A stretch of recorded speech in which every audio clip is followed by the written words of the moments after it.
जब आप केवल सुन ही नहीं रहे हैं और प्रयोग भी कर रहे हैं, या उस सुनने को ही प्रयोग बना ले रहे हैं, तो आपके भीतर बहुत कुछ घट रहा है। तो कई प्रश्न भी हैं मेरे पास। धीरे धीरे हम आगे बढ़ते हैं। पहली चीज, ये ऊर्जा एक बहुआयामी घटना है। ये एक मल्टी डायमेंशनल इवेंट है।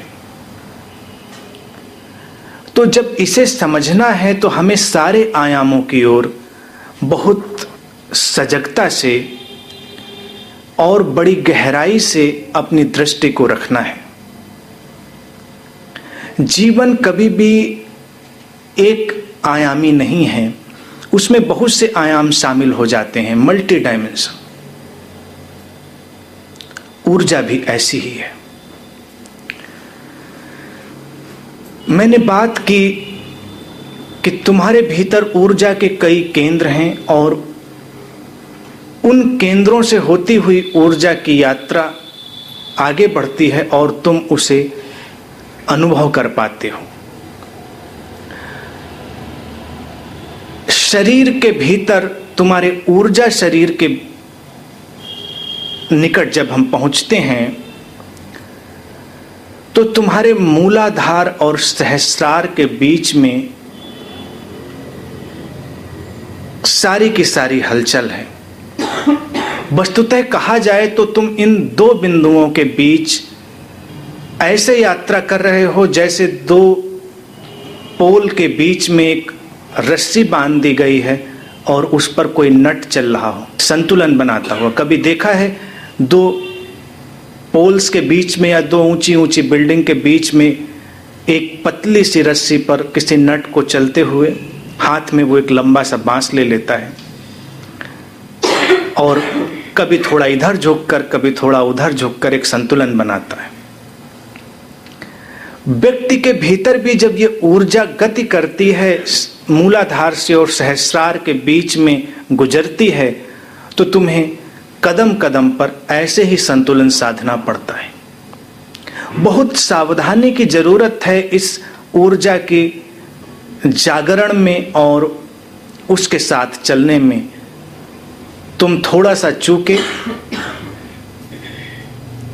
कि मुश्किल खड़ी हो गई, और तुम कल्पना करो कि उतनी ऊंची बिल्डिंग से अगर कोई रस्सी से गिरेगा तो उसका क्या होगा। तो ऐसे ही अगर तुम गिरे, तुम चूके, तो तुम्हारे भी भटकने का सारा मार्ग खुला हुआ है। इसीलिए तब तक कोई डर नहीं है जब तक तुम इस यात्रा पर आगे नहीं बढ़ते, तब तक तुम चलते रह सकते हो। लेकिन जैसे ही इन बिंदुओं से आगे यात्रा प्रारंभ हुई, अब तुम्हें और सजगता की आवश्यकता हो जाती है। वहीं पर सद्गुरु की उपस्थिति आवश्यक हो जाती है। उसके पहले सद्गुरु की कोई जरूरत नहीं। तुम ऐसे ही भटक सकते हो, ऐसे ही यात्रा कर सकते हो, अपनी मनमानी भी कर सकते हो, क्योंकि गिरने और भटकने की कोई संभावना ही नहीं है। तुम जब इस मूलाधार की ओर आते हो तो पशु जगत का ये एक अंतिम बिंदु है। पशुओं का जो जगत है वो इसके नीचे है, वो उनका अंतिम बिंदु है।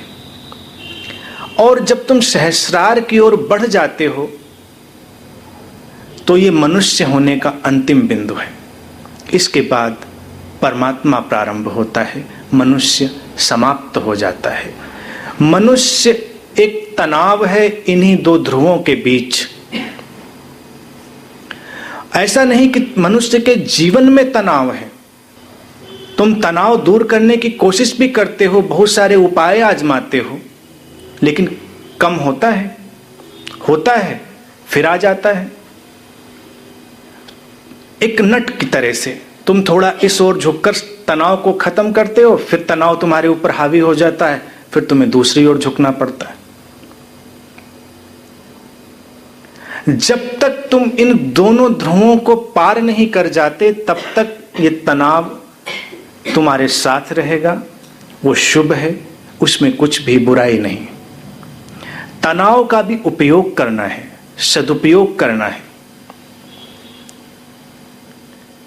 अब जब तुम मनुष्य शरीर में यात्रा कर रहे हो तो तुम्हारी बेचैनी है कि तुम जल्दी से जल्दी उस दूसरे बिंदु को उपलब्ध हो जाओ जो मनुष्य का अंतिम बिंदु है।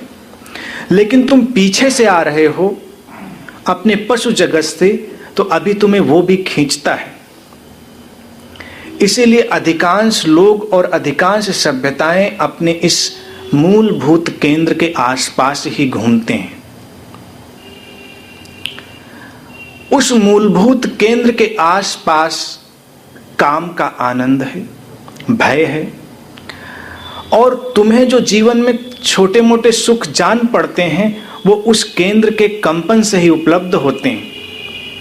यौन का भी जो सुख है वो उस मौलिक केंद्र के कंपन का ही सुख है, जिसके पीछे उस ऊर्जा का कुंड है। कंपन हमेशा बने नहीं रहते, वो आते हैं और चले जाते हैं। कंपन कहते ही उस व्यवस्था को हैं जो बनती है और मिट जाती है। तो मनुष्य जीवन के जितने भी सुख हैं वो बस कंपन हैं, जस्ट वाइब्रेशंस, आती हैं और चली जाती हैं। अब चूंकि पीछे तुम्हारे पशु की यात्रा रही है, तुम्हें वो बहुत खींचता है।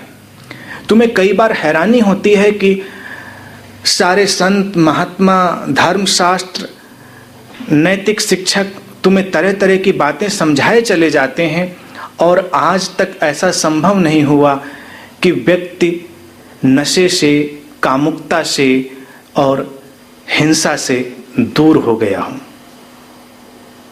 क्यों नहीं होता ऐसा? ये तो लगता है कि सामान्य नैतिक शिक्षा है कि तुम्हें बात समझ में आ जानी चाहिए और तुम दूर हो जाओ।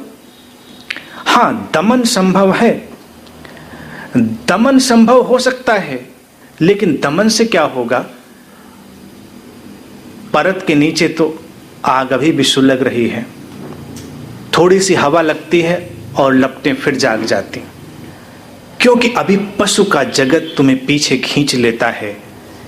जहां तुम एक बेहोशी में रहते आए हो, वो आदतें, वो कर्म के परमाणु, वो कर्म की ऊर्जा अभी तुम्हारे साथ चिपकी हुई है। तो इसीलिए नशे में जाकर व्यक्ति फिर से बेहोशी को ढूंढता है, काम में उतरकर फिर से वो बेहोशी को ढूंढता है, क्रोध और हिंसा में उतरकर भी वो बेहोशी को ही ढूंढता है।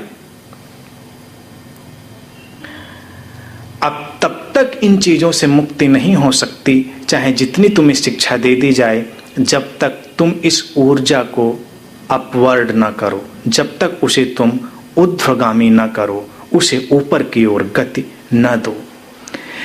उस पशुता के अंतिम बिंदु को वो ऊर्जा छोड़ दे और ऊपर की ओर बढ़ने लगे, दूसरे बिंदु की ओर।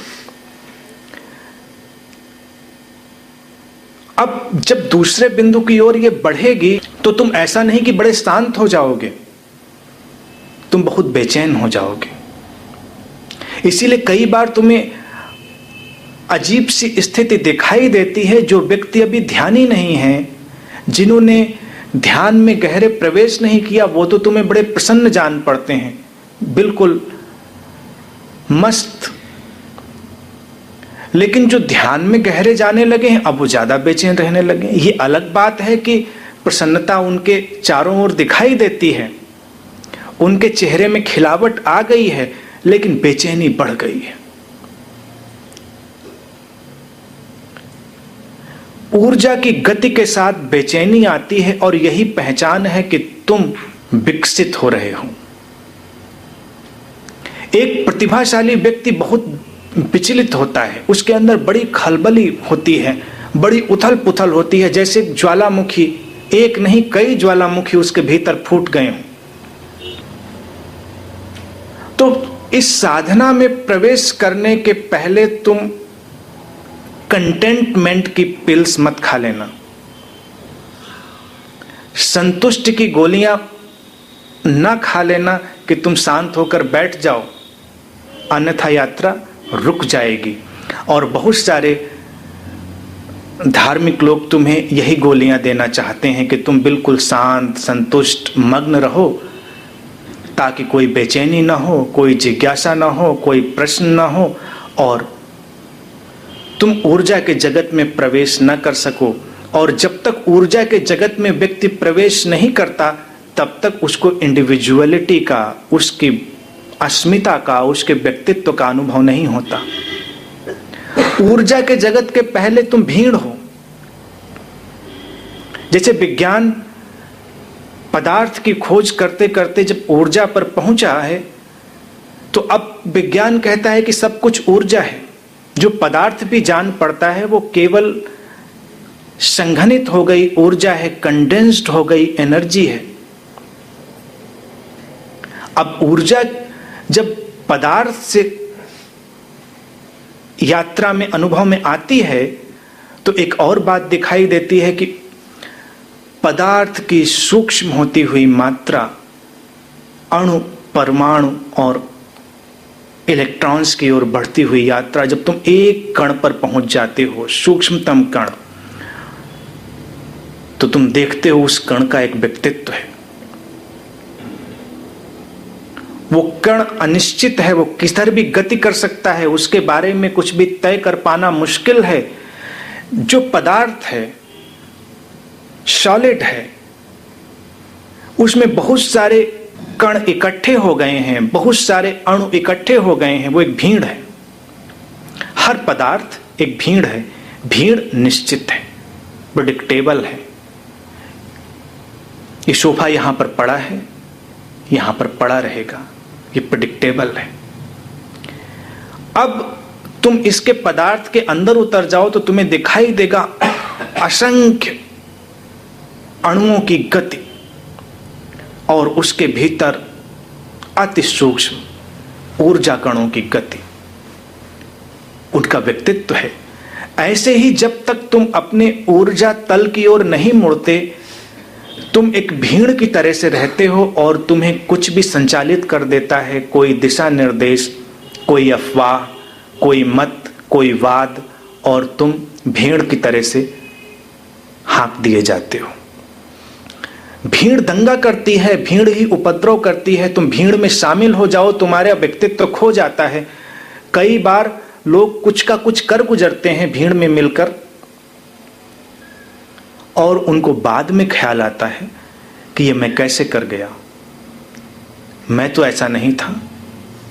जितने भी दंगे हुए हैं वो भीड़ ने किए हैं, अकेले व्यक्ति ने नहीं। जैसे ऊर्जा का सूक्ष्मतम कण अपना व्यक्तित्व ले लेता है, ऐसे ही जब तुम अपने भीतर लौटते हो और ऊर्जा तल को स्पर्श करते हो,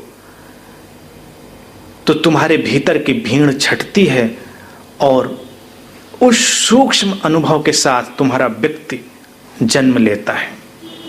अब तुम्हें नियंत्रित करना मुश्किल है, अब तुम्हारे बारे में निश्चित हो सकना मुश्किल है, तुम्हारे बारे में प्रेडिक्टेबल होना मुश्किल हो जाएगा जब तुम ऊर्जा के जगत में प्रवेश कर जाओगे। पहले ध्रुव तक अगर तुम्हारी ऊर्जा गति नहीं कर रही है, तुम वहीं पर घूम रहे हो गोल गोल चक्कर काटते हुए, तो तुम्हारे बारे में अनुमान लगाए जा सकते हैं, तुम्हारे बारे में भविष्यवाणियां की जा सकती हैं। भविष्यवाणियां बिल्कुल भी असंभव नहीं हैं, लेकिन अगर तुम पहले ध्रुव से ऊपर उठ गए अपने मौलिक केंद्र से, तो अब सब कुछ अनिश्चित है। तुम अनिश्चितता के जगत में प्रवेश कर गए हो, in the world of uncertainty.